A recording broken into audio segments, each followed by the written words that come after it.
Okay, so the first thing we're going to do, obviously our topic tonight is immunition. So we're going to talk a little bit about our immune system and some of the things we can do to strengthen our immune system or keep it strong if it's already strong. So we're not only going to stare at slides, I promise, but there's a couple that I'm going to read, and this is one.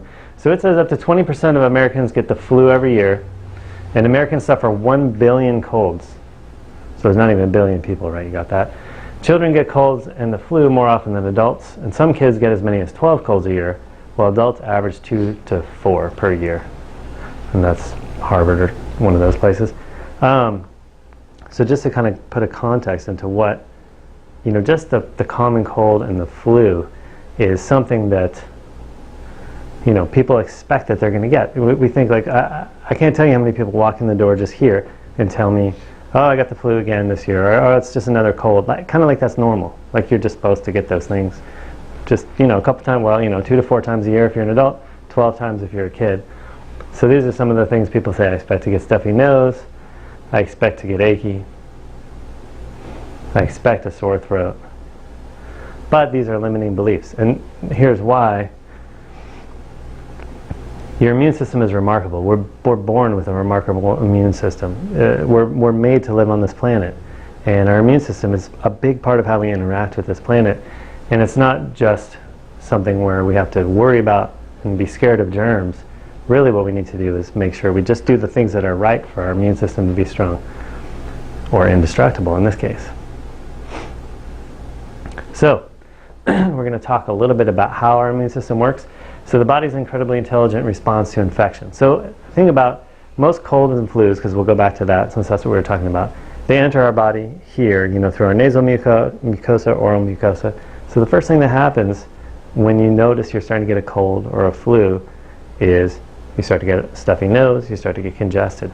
Well, that's an intelligent response. That's the first line of defense, because the lining of our mucous membrane swells. Immune cells move to that area, and mucus kind of stops the progression, right? That makes sense. So yeah, mucus production. And then fever is the other thing that happens first when we realize we're getting sick. We take your kid's temperature to decide if they're sick or not. Well, fever is another remarkably intelligent response. Every degree increase of temperature that doubles the speed of your immune system.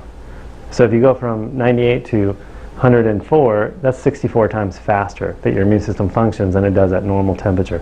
Also, bacteria, viruses, and fungus that tend to be part of that sickness, they die at higher temperatures. So it's brilliant. I mean, there's almost no better thing your body could do than start to create a fever, except for these other things like increased mucus production. And then there's special immune system cells that are produced, if that infective agent gets into our blood, T cells, antibodies, and so forth. And then as our immune system starts to kill the invader, we have to eliminate the dead. And those are things like diarrhea, coughing, sneezing, even vomiting sometimes. And then after we're done with all of that, we restore and rebuild. And the reason I mention these things in particular, or these steps that our immune system goes through, is if you think about what a common response is that we see in our culture. And this is one of the messages we get kind of like bombarded with. What are you supposed to do if you have, nasal congestion? You squirt something up. Yeah, you squirt something up your nose, or you take an antihistamine or that thing. Anti-sneezing. Exactly. Yeah. Exactly. And then what about when you get a fever? What are they? Or like if the commercials are like if your kid gets a fever, what are you supposed to do? You're supposed to give them, Tylenol or Advil, or we take these things. Yeah, because it's dangerous somehow. We worry. And then, diarrhea, same thing. There's a drug for that. Coughing, there's a drug for that. Sneezing, there's a drug for that. But these, not only, set aside the fact that those different drugs, because anytime, any of those drugs have chemical effects, just think about how they're working against your body's immune system. And I tell you, I was thinking about this talk, and like if I had to bottom line it, and it's unfortunate this is where we are in history, but the bottom line is, just don't poison yourself, and you're probably in good shape. You know what I mean? Like, just don't do anything that works against your immune system, and you're going to be in good shape. And so, sort of like honoring your body's processes will allow you to become well faster. And fever is an interesting one because a lot of times, people don't know exactly, fever, warm, cold, and so forth. But that's another example of your body's amazing intelligence, because it'll tell you what you need. If you're feeling cold, sometimes you have a high fever, but you're shivering and cold, then put blankets around you. Get warm, because your body wants to increase that temperature more. Shivering is millions of tiny muscles, contracting to try to generate heat. Your body's not dumb. It's smart. It knows what it's doing. And then if you're hot, sometimes you got a fever and you're sweating and you're hot, that's when you do stuff like make sure you have air circulation, or you can even give yourself a room temperature bath, not cold, but just room temperature, or like a sponge bath kind of, or a washcloth, because the evaporation will cool you off, because that's what your body's trying to do when you feel hot. Does that make sense? You guys got that? It's brilliant, really. I mean, it's much better than I am. So all this time when people tell me like, oh, don't cover yourself when I've had a fever before. Right. And I'll tell you the greatest example, my grandma. Uh-huh.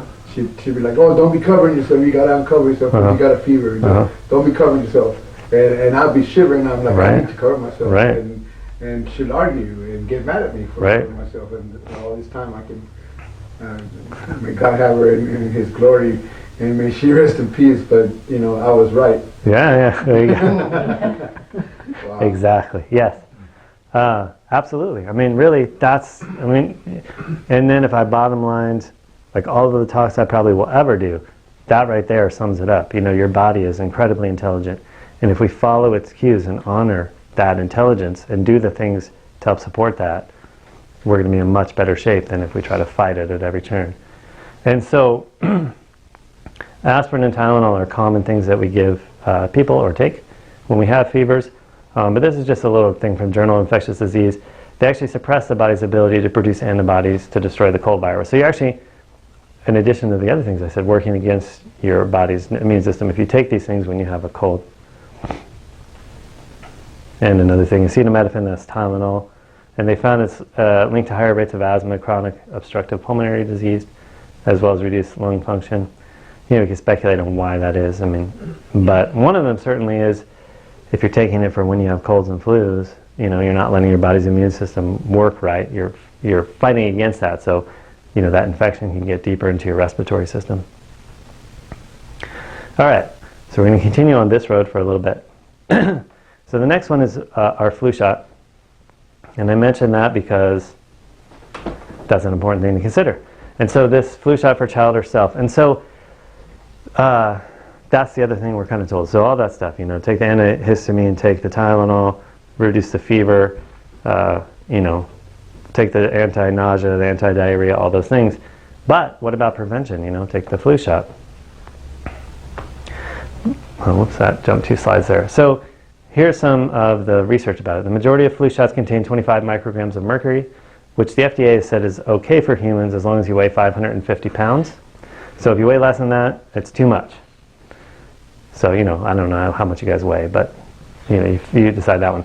And then in the October issue of Archive of Pediatric and Adolescent Medicine, significant influenza vaccine effectiveness cannot be demonstrated for any season, age, or setting.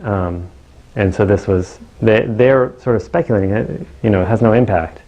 I thought I had another one of research. No, oops. Sorry, I'm just trying to figure this one out here. Oh, I guess I took it out.